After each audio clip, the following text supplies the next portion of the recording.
Baik, Assalamualaikum warahmatullahi wabarakatuh. Pada kesempatan ini kita akan membahas tentang normalisasi. Jadi tahap normalisasi itu pembentukannya adalah setelah kita membuat ERD, ya.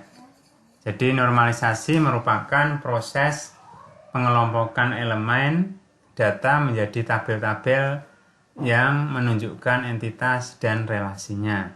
Intinya nanti dari sebuah bentuk tabel yang masih terdapat kolom kembar, kemudian data rangkap, nanti akan menjadi beberapa tabel yang terintegrasi dan tidak mengandung data rangkap atau redundansi.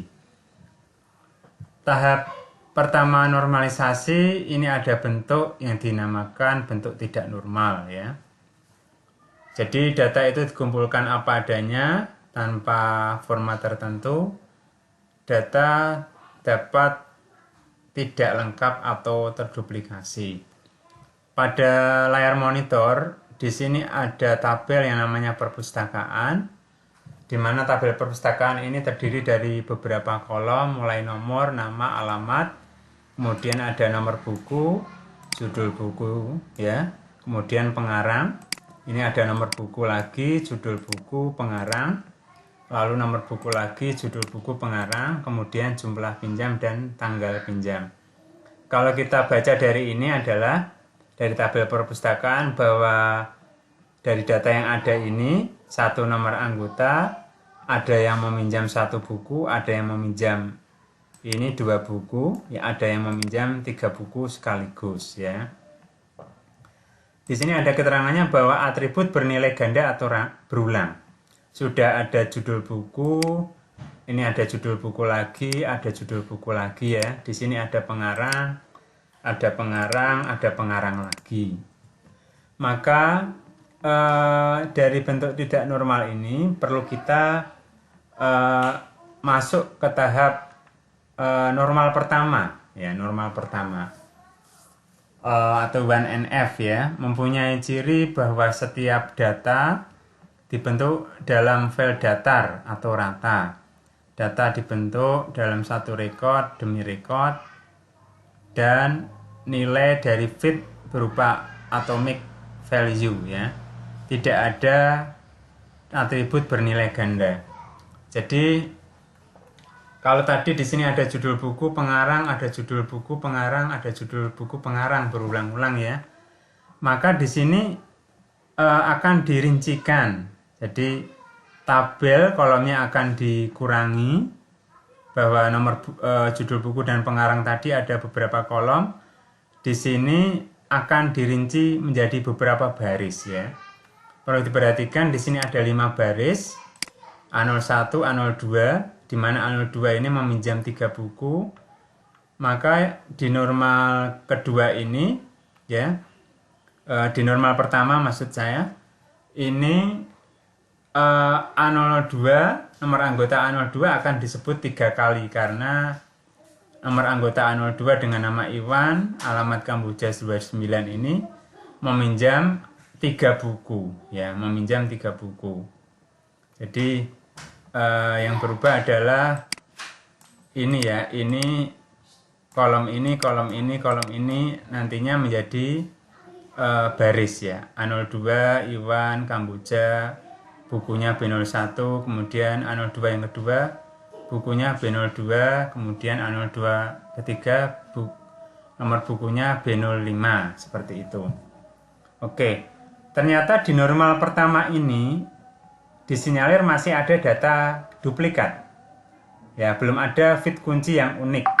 Jadi ini masih terdapat pengulangan Iwan Kamboja, ya, nama Iwan alamat Kamboja, nama Iwan alamat Kamboja. Ini juga sama, A04 Rianto Kenanga, A04 Rianto Kenanga, seperti itu. Nah, ini ditemukan masih ada data duplikat. Kemudian kita uji di normal kedua selanjutnya, ya. Kita masuk ke normal kedua, di mana di normal kedua ini tadi yang ya, tabelnya masih tabel perpustakaan jadi satu. Yang memungkinkan terjadi data duplikat adalah di nama dan alamat anggota, ya, nama alamat anggota terjadi 3 kali pengulangan. Maka di sini di normal kedua, nama dan alamat ini perlu dipisah ke dalam tabel sendiri. Misalkan kita kasih nama tabel anggota, ya, di mana tabel anggota terdiri dari nomor anggota, nama dan alamat. Nomor anggota, nama, alamat. Nomor anggota, nama, alamat. Kemudian buku juga kita pisah, ya, buku juga kita pisah. Ada nomor buku, judul buku, pengarang. Nomor buku, judul buku, pengarang. Nah, ini ada garis, ini artinya ini yang mengkaitkan, ya, antara, jadi tabel perpustakaan tadi akhirnya menjadi 3 tabel. Anggota, pinjam, dan buku. Anggota, pinjam, dan buku. Di mana tabel anggota dan tabel pinjam ini kunci yang sama atau kunci penghubungnya dengan menggunakan nomor anggota. Artinya bahwa ketika nanti dibuat program, ketika terjadi peminjaman, diinputkan nomor anggota 02, maka program akan mencari di tabel anggota. Apakah ada nomor anggota A02? Jika ada, maka langsung mencari di sini. Oh, ternyata A02 adalah Iwan, alamat Kamboja. Di buku juga ada nomor buku, judul buku, pengarang. Kuncinya adalah nomor buku, ya. Di sini ada nomor buku, di sini ada nomor buku. Ini berarti nomor buku sebagai kunci. Ini juga sama, nomor anggota, berarti nomor anggota sebagai kunci. Artinya ketika terjadi peminjaman, diinputkan nomor buku, maka tabel pinjam ini akan berelasi dengan buku, mencari di tabel buku.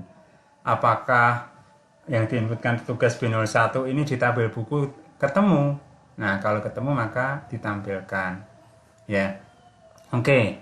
Ini bentukan dari normal kedua.